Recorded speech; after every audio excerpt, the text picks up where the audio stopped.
Renouveau télé la jabaro anga folibe au kilingelina bela jeleni au manake yoro ni wakati konnala folini wale nyumando obedi au bela jelema kafo au ma kauniche akwadana la renouveau télé ale sukantilila renouveau sokomada kuna funini ya kene sikitolai awi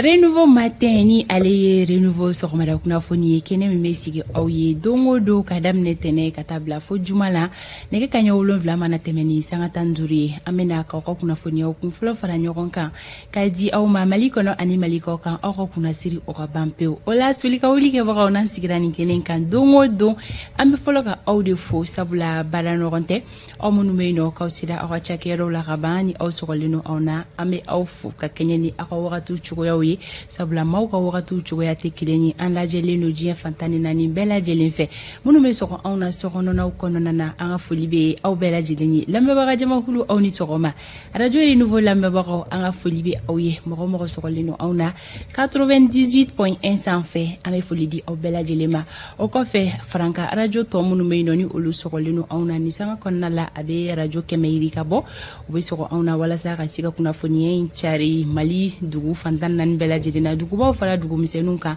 ambe alame baga jama kulu bela jelen fo ko biye juma e novembre kalo kile muka ani woro samba fla ani mugan kele soko madaina wala saka sika dokokun kuna foniya ka olu kunche anteka korola falino kuna foni ko lugiro na ina fola dala kola ka lasi awma awga kuna siri ni kenen ko ni manasigini o bane pew anga dibila barake baga anga folibe oluye olu fene la bembela jelen sikisi kan kuma so kone yanno amma flabeya Idrissa Siribe janjo masa alebe yambiso ko madaina kasika donki waru lasi awma amadu el kunare ale masika kuma so la sorobi juma sokoma flaka warentayni sokoma fanta tumota ni mabi kletige mala dugu jebali hakila na sokoma fuli minenga amadu kaka gele ka juma doyon soro baw ka ko kachakmado ifana afu moko kana sulika keletike ase mekerekela ate kerekela de memi vie juma taw abafu ko jwa kunte oya o te weekend ya weekend o amadu dunka me weekend dam ne mama sede janjo dugere ma jefolo mo weekend ko kuma de be salam alaikum fanta ambifu ambi renouveau télé fleba bela de lefo tele muso demseni ni makoro ya fo to mina dugu jele ni munumbe drakat seri labe na kaba munun tay ya mala nona kele munun tay dege munun retay moni munun tay seri munun betto gere gwani kadrakat duni ni bey ni bela de le baby fo bela de le bi wale nyumando munun fana be no bi shika barake bo mbado mako konna na do yi shika barake law yi siga tala sango kasi ma munun fana be no lu dakuma yi 600 fana yi ma ambi do ke ka fo hami mimbe malidi law yi basigi sika sisi chugo mina ka defo ka bela de le wale nyumando ka fima ko isakere kori heresa amena kori baisi jama janjo keletike mani biye jumae wakati la baina anya ka fo comportement do weno abe maliden chamana kerengere yalla anga jamana nyemau anya yi olula fini munu be glan ayere fe no mali kono nana fo tuka wala la medine mali alebe ka do bala kosobe ale fo de takabolo nyumae janjo sente kibaru yara yo bi ni Allah subhanahu hakila mi magma Gabriel Konate anye baru dakun sigi aka sente kibaru la bi bita jumae jumae muga sanga bisaba ali duru muna malide nyekimbe ka do mali fini donina dabe do ala nafa bisega ke jumae nga ko kwanga nkoloshi de ko fini glambo kana ke sambi wolonvla oma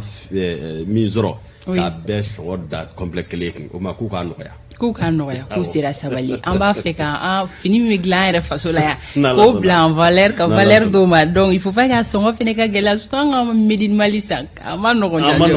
awo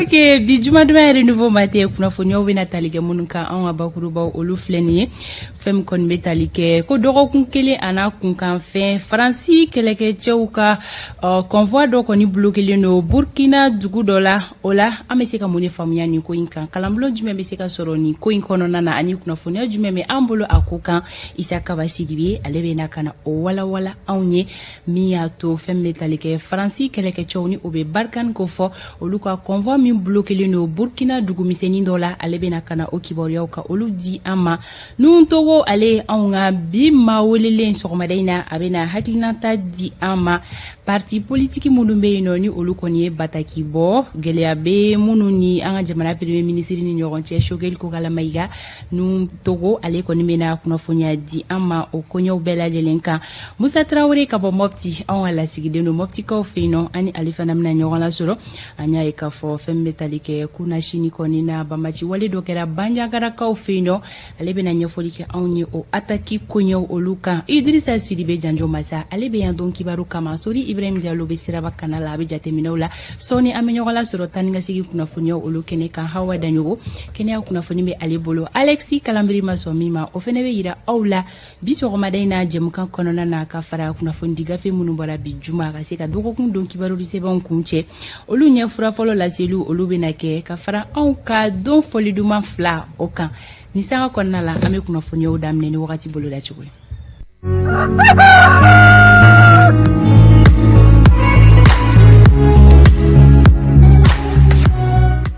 wagati ale bolo da cogo filɛ ni ye an ka marabolo kɔnɔna na fɛn min kɔni bɛ tali kɛ sankolo la o bɛ na jɛya dɔɔni nɔgɔ fitinin bɛna tigɛ kaba la Mali marabolo kelen-kelenna bɛɛ lajɛlen kɔnɔna la fo nɛnɛ fiɲɛ bɛna ci an ka marabolo kelen-kelenna kɔnɔ fiɲɛ min ni a fanga kɔni tɛna na bonya kosɛbɛ an ka jamana kɔrɔnfɛ yan fan fo ka taa se camancɛ marabolo ma ko gɔngɔnci bɛna kɛ yen nɔ min bɛna kɛ sababu ye olu ka yɔrɔjan filɛli min b'a daminɛ kilomɛtiri 6 ka taa bila 9 bɔɲɔko la ko gɛlɛyaw bɛna don olu filɛli la kunun température kumaba ka taga da bitama yɛlɛmaba tɛ u ni ɲɔgɔn cɛla la o la Kayikaw tilega in na ko aw ka finteni hakɛya o bi jɔ degere 40 na Kulikoro olu ta bɛ kɛ 37 ye Sikaso ani Segu ninnu bɛɛ lajɛlen ta bɛ kɛ degere 37 ye Moptikaw olu ta bɛ jɔ 38 na Tombouctou olu ta bɛ kɛ 37 ye Gao olu ta bɛ kɛ degere 38 ye Kidalikaw olu ta bɛ jigin kana 35 la Menaka olu ta bɛ kɛ 37 ye Taudeni olu ta bɛ kɛ degere 32 ye Buguni marabolo kɔnɔna na tilega in na olu ka finteni hakɛya bɛ kɛ degere 37 ye Kucala olu ta bi jɔ 38 na Kitakaw ta bɛ kɛ 37 ye Nyoro Nara Douanzan San Banyangara ani Joila ni marabolo nun bɛɛ lajɛlen kɔnɔna la tilega in na finteni hakɛya o bɛ kɛ degere 38 ye Bamako district kɔnɔna la fɛn bɛ tali kɛ sankolo la o bɛ na jɛya dɔɔni nɔgɔ fitini o bɛ tigɛ kaba la fɛn bɛ tali kɛ fonɛnɛ fiɲɛ na o bɛ na ci fiɲɛ min ni o fanga kɔni tɛna na bonya kosɛbɛ gɔngɔnbulon bɛ na kɛ sababu ye ka gɛlɛya fitininw don yɔrɔjan filɛliw la min b'a daminɛ kilomɛtiri 7 ka taa bila fo 10 bɔɲɔnko la tilega in na finteni hakɛya Bamako district kɔnɔ o bɛ kɛ degere 37 ye Bamako n'a lamini sɔgɔmada in na kɛnɛ cira nɛgɛ kaɲɛ 6 o tɛmɛlen ni sanga 36 ye tile bɛna bin nɛgɛ kaɲɛ 18 ni o tɛmɛna ni sanga 2 ye wagati bolo da cogo filɛ bi juma sɔgɔma ka di aw ma a kun ye aw kelen-kelenna ka se k'aw ta n'aw bila dɔn ko Ala ka bi juma tile hɛrɛ di an bɛɛ lajɛlen ma ka hɛrɛ kɛ Mali ye ka hɛrɛ kɛ maliden kelen-kelenna bɛɛ lajɛlen ye Idrissa Sidibe Janjo Masa ale bɛ tɛmɛ ni dɔn kibaru ye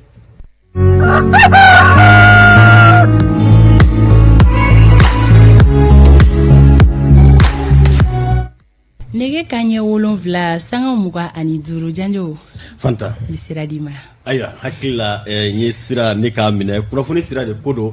aw ni sɔgɔma Renouveau télé filɛbaga cɛ ni muso denmisɛnnin ni maakɔrɔ minnu bɛ k'an lajɛ Mali marayɔrɔ 19 bɛɛ lajɛlen na région 19 kɔnɔ ani Bamakɔ district kɔnɔna na commune 773 ka tɛmɛ nka bi damadɔw bɛ ka kuma fara ka Taudeni ani Minakayan fan na hakililaw minnu bɛ Renouveau fana sugandi ne k'a lajɛ Mali kɔ kan anw ka folibaw bɛɛ kunnafoniw la kumabaw ye mun ye o ye maa minnu ni olu ye banki baarakɛlaw ye o kuma wulikajɔ kɔni kɛra dan sigira u kumana u ka baarabila la baaraw bi daminɛ bi nɛgɛ ɲɛ 7 sanga 30 Mali bankiw bɛɛ lajɛlen bɛ dayɛlɛ kalan karamɔgɔw ka lafasa kulu olu fana kunbɛ baroda sigiw la kunungo o kuma Mali fantan 4 bɛɛ lajɛlen na lɔgɔli karamɔgɔw ka synergie ye min fɔ an da bi do o la an bɛ taa narakaw olu fɛ yen nɔ kumana hakilila miiriw olu bi senna musow ɲangata minnu bɛ ta k'u lasɔrɔ olu fana ka i k'a dɔn k'a fɔ tile 16 u y'o baaraw ni k'o nun don kunnafoniya wɛrɛw bɛna fara nin bɛɛ lajɛlen kan ka i k'a dɔn aw bɔ kunnasiri la aw minnu bɛ k'an lajɛ nin waati na nɛgɛ ɲɛ 7 7 ye sanga 27 sɔrɔ nara gouverneur la heure kelen bɛ Buguni gouverneur la fo ka se Kulikoro gouverneur la an b'a fɔ k'aw bisimila.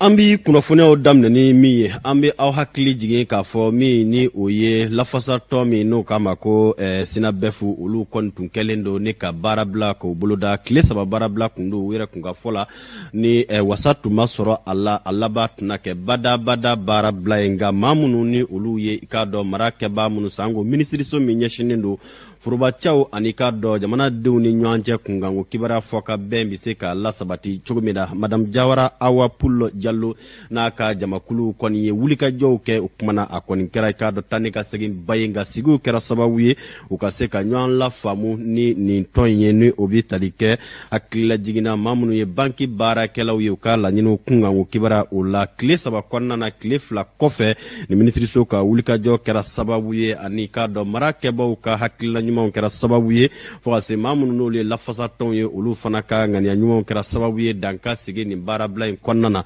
nin kɛnɛ kan a kɔni kɛra wasaba ye min maa minnu ni olu bɛ k'a fɔ u ka musakaw n'u ka magoɲɛminɛw n'u ka se k'a dɔn ka se u ka nafolo u bɛ se k'o lasɔrɔ cogo min na bankiw kɔni ka baarabila baara banna pewu o kumana bɛn kɛra kelen kan Umaru Koyita ale taamana ka se nin kɛnɛ kan minisiri yɛrɛ kun nɔrɔ bilalen don a ka chef de cabinet fɛ n'o ye Bu Duguri ye nin kɛnɛ kan o kumana min bɛ tali kɛ nin baara in u ye bɛnkan minnu lasɔrɔ a la kumabaw an ka ɲamada o fɛ.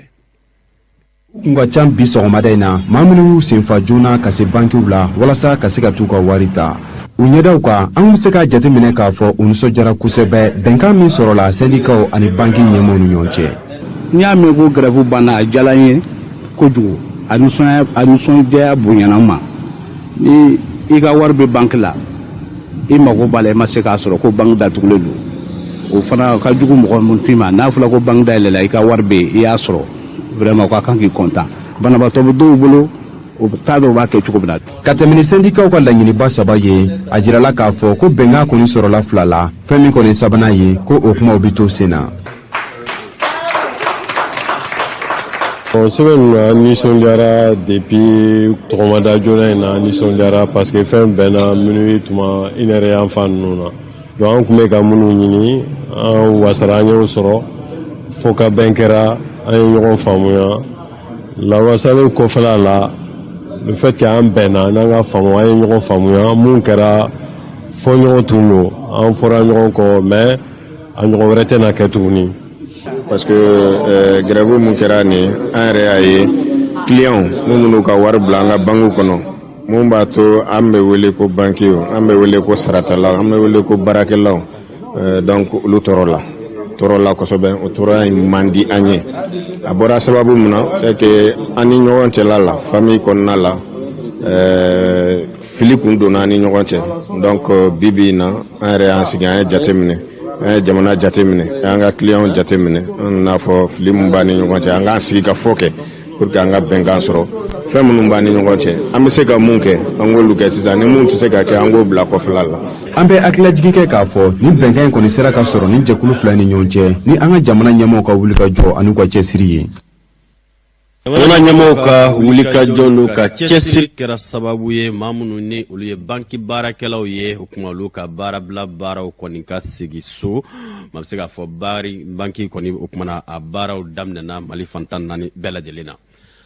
Kunnafoniko nasiraw la i n'a fɔ wa lasera cogo min na lɔgɔlikaramɔgɔw ka lafasatɔnw ka faraɲɔgɔnkan kulu k'a ma ko synergie des syndicats de l'éducation signataire du 15 octobre 2016 olu fana tun y'u bolongɛnden si k'a dɔn min bɛ tali kɛ alamisa la kunungo kalo tile 25 san 2021 k'a fɔ u na bɔ ni kibaruya ni bɛnkan minnu walima n k'a fɔ u na bɔ ni kunnafoniya minnu ni u ye o lasɔrɔ ka bɔ sigikafɔw kɔnɔna na ka ɲɛsin u ka sariyakisɛ min n'u k'a ma ko article 39 o sigiw kɛra Bamakɔ Mali fantan naani bɛɛ lajɛlen na kalan karamɔgɔ n'o ye lɔkɔli karamɔgɔ ye n'o ye duguma kalanso ni k'a dɔn cɛmancɛ kalanso ni baara dege kalanso kalan karamɔgɔw lɔkɔli karamɔgɔw ye ɲɔgɔn sɔrɔ sigidaw caman na ni ka hakili falenfalenw kɛ nin ko in kun kan o laɲiniw kɔni k'a dɔn ani ka se bɛɛ lajɛlen kɔni sera k'i ka hakilila ni ka ŋaniyaw ka o lafɔ anw ka kunnafoni ɲinina ni a bɛ Alu Sidibe kofɔ ale ye kuma ni k'a lasɔrɔ ka bɔ Adama Asuba ale yɔrɔ an ka ɲamada o fɛ.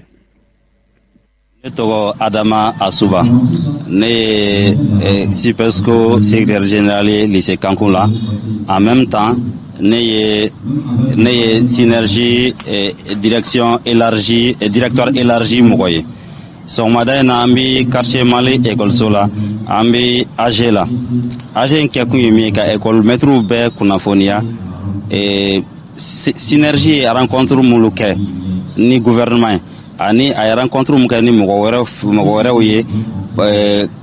ka an ka kɛlɛ an bɛ kɛlɛ min na n'o ye ka article 39 lawaleya ye an bɛ kɛlɛ min na o ko ka synergie ye rencontre mun kɛ ko rencontre ɲɛfɔ an ka militants ye ni rencontre ɲɛfɔr'u ye waati min na o kɔfɛ n'u ye hakilina min di an bɛna baara kɛ n'o ye kɛlɛ in tɔ kɔnɔna na laɲini bi AG kun y'o de ye ani fana an bɛ min fɔ AG in tɛ ka kɛ quartier Mali dɔrɔn na quartier Mali ta ye commune 5 ye sinon AG in bɛ la kɛ Mali fan bɛɛ a bɛ la kɛ commune bɛɛ lajɛlen la a bɛ la kɛ région fana kɔnɔna na. hakili la min ye lɔgɔli karamɔgɔw ka tɔnw ka lafasa tɔnw ka fara ɲɔgɔn kan kulu ka sigi kɛra Mali fan bɛɛ kunungo kumana laɲiniw ye minnu ye an jigi b'a la k'a fɔ na se k'o fara ɲɔgɔn kan k'o kɛ laɲiniba kelen ye. Kunnafoniko nasiraw la n'an bɔra Bamakɔ sigidaba duurunan na n'o o bɛ commune duurunan kofɔ an bɛ an kunsin i k'a dɔn k'a fɔ narakaw olu fɛ yen nɔ an b'a yira u la k'a fɔ min bɛ tali kɛ kulu la ne ale sigi kun ye nara yɛrɛ i k'a dɔn a région ka yiriwa kunkanko kibaruya n'a ma ɲɛmaaya bɛɛ nara gouverneur yɛrɛ ale bolo u ko min ma ko comité régional d'orientation de coordination et de suivi des actions du développement nara bɛ se ka yiriwa cogo min na n'o ye nara région ye o fɛrɛw n'o dabalo kuma ni kuma ka se ka to ka nara yɛrɛ a ma ɲɛmaw ani k'a dɔn k'a fɔ maa minnu ni olu bɛɛ yiriwa kunkanko kibaruya ni ka o lakofɔ narakaw fɛ u ye u ka sigi n'o ye u ka balika sigi dɔ ye ka o kɛ a kun ti dɔwɛrɛ ye u kɛlen don ka min ye san 5 baara boloda min ka o kɛ o yiriwaw bɛ se ka lakɛ cogo min na nara gouverneur ye i k'a dɔn k'a fɔ ɲɛfɔliw caman kɛ nin ko in kun kan ka yira k'a fɔ yiriwa mana a ta kunba a n'a bɛ se ka sensɔrɔ cogo min na o ye maradenw yɛrɛ bɛ se ka fara ɲɔgɔn kan ne ka yiriwa ko o baaraw kɛ ɲɔgɔn fɛ anw ka lasigiden min bɛ nara Modibo Keita ka wulikajɔ kɛra sababu ye an ka kibaruyaw caman lasɔrɔ nin ko ninnu kun kan.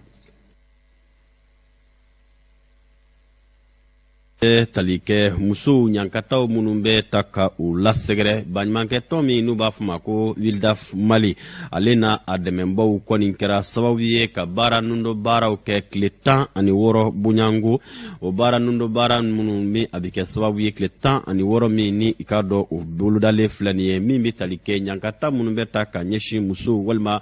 musomanw ma walima ka se k'a dɔn k'a fɔ muso denmisɛnninw ma dan bɛ se ka sigi o ko ninnu na cogo min na u ye baroda sigiw kɛ o ka laban ka ɲini jamana marabaw fɛ ɲangata bɛ bɔ cogo o cogo ka ɲɛsin k'a dɔn k'a fɔ maanifin ma bɛ se ka dan sigi nin ko ninnu dala cogo min na sanko kɛrɛnkɛrɛnnenya ka ɲɛsin musolakaw ma Lamusa Sanogo ale y'an ka kibaruya ɲinina ye min taara nin ko ninnu bɛɛ lajɛlen fɛsɛfɛsɛ an ka ɲamada ka kibaruyaw lasɔrɔlenw fɛ. Wildaf Mali n'a jɛw farala ɲɔgɔn kan nin cogo in na ni nka munumunu salo boloda Bamakɔ sigidaw ni ɲɔgɔn cɛ ka kibaruya jɛnsɛn ɲangata wale min bɛ k'a ta ka musolakaw sɛgɛrɛ caman bɛ se ka bɔ a la cogo min na sanko ta an b'a dɔn ɲɛnamayali hukumu min kɔnɔna na. Wildaf bɛ na sɔnni sigi min kan kɛrɛnkɛrɛnnenya la nin kɔnɔ o ye kunnafoni di ye fɔlɔ ani ka se ka welewelemadaw kɛ an bɛ welewelemada kɛ mun na parce que an y'a ye gɛlɛya min tara ka Mali sɛgɛrɛ a ye muso a ye u sɛgɛn kosɛbɛ anw yɛrɛ fɛ yan Wildaf la ni san kelen kɔnɔ ni waati kelen in fana kɔnɔ mɔgɔ min ye a sen ta ka don an ka Wildaf bureau kɔnɔ yan o ye mɔgɔ 253 ye mun y'u sen ta kana don yan kana a da an tulo kan ka fɔ a dantɛmɛ wale talen don k'olu sɛgɛrɛ wa olu bɛ dɛmɛ ɲini donc o ye bɛ a yira k'a fɔ bi a kɛlen don ka anw yɛrɛ kamana gan parce que depuis WIDAF sigira a tun ma deli ka nin ɲɔgɔn mɔgɔ hakɛ sɔrɔ fɔlɔ san kelen kɔnɔ a ka baara kɔnɔna la minnu fatura o cɛw ka dantɛmɛwale tali fɛ mɔgɔ 12 san 3 kɔnɔ Mali kɔnɔ yan an y'o de enregistré. Ni munumunu salo hukumu kɔnɔna na maa caman ye hakilina di musow bɛ se ka tɔbɔtɔ cogo min na ni k'u bonya k'u lakana u ka baaraw yɛrɛ sira fɛ. Bon n bɛna min fɔ jamana faamaw ye ne yɛrɛ bolo u ka idée dɔ bɔ idée min n bɛna ni musow sécurité ye jamana kɔnɔ min mana sariya dɔ minɛ k'a sigi jamana kɔnɔ ni min ye maltraité ta ka musow sɛgɛrɛ ɲangata bɛ se o ma min bɛ mɔgɔ tɔw laji cogo min na. Muso ni bonya de ka kan muso ni karama ka kan ni muso ko min a ka koto ɲɔgɔn ta la. Anw bɛ aw ladɔnniya k'a fɔ nin tile 16 baara mun dayɛlɛlen filɛ a bɛ daminɛ bi alamisa kalo tile 25 ni k'a to senna fo kalo tile 10 desanburu kalo san 2021. Ka ɲangata gɛn ka bɔ cɛma u t'i ɲɛ fɔ sigi ka fɔ ka caya kosɛbɛ WIDAF olu ka kibaruyaw sinsin bereba dɔ ye o ye. Kunnafoniko nasiraw la an b'aw ladɔnniya k'a fɔ Bamakɔ mara ni o bi tali kɛ a maire du district Adama Sankare n'ale kɔni tun bɛ i k'a dɔn bolo la an bɛ hakililajigin kɛ k'a fɔ min bi tali kɛ kunungo alamisa ka bɛn kalo tile 25 ma san 2021 ni a bɛ novembre kalo kofɔ maire min ni o ye Bamakɔ maraboloba yɛrɛ maa ɲɛmaa ye Adama Sankare n'a sɔrɔ kumana jalaki ko ɲɛsin bɛ a ma ka bɛn i k'a dɔn k'a fɔ min bi tali kɛ yelenw kɔni doni na Bamakɔ kɔnɔna na sango ka bɔ pankurujigi kɛnɛ na Modibo Keita o kumana ka taa bila fɔ Kuluba o kumana o mun ni o bi tali kɛ o baara minnu ni o kumana majɛngɛ kɔni ɲɛsin bɛ a ma o ko fɛsɛfɛsɛliw kɛra nin ko kun ka kalo caman Adama Sankare kɛlen kɔ ka o kɛ Bamakɔ kura kasobon na i k'a dɔn kumana ko a kɔni kana bilala kunungo i k'a dɔn ka bɛn kalo tile 25 ma ni a bɛ novembre kalo ne ka o ko fɔ Adama Sankare min hakilila jiginna k'a fɔ a welela ka taa ni kasobo in na ka siɲɛ caman ni ka o lakofɔ. An bɛ taa Banjangarakaw olu fɛ yen nɔ an bɛ aw hakilila jigin k'a fɔ min ye Banjangarakaw fɛ yen nɔ kumana min bɛ tali kɛ hakilila jiginna ka bɛn nin dɔ n k'a fɔ araba la ka dugu jɛ alamisa o yɛrɛ la kumana kɛra sababu ye bingani wale kɛbaa dɔw olu kɔni k'a dɔn Banjangara du kɔnɔna lasɔrɔ min bi tali kɛ ni maa kofɔlen ninnu ye u ma se ka buguna tigɛ o tɛmɛnen ka bɔ yen kɔni kɛra ka sababu ye ka bingani ta ka ɲɛsin mɔɔw ma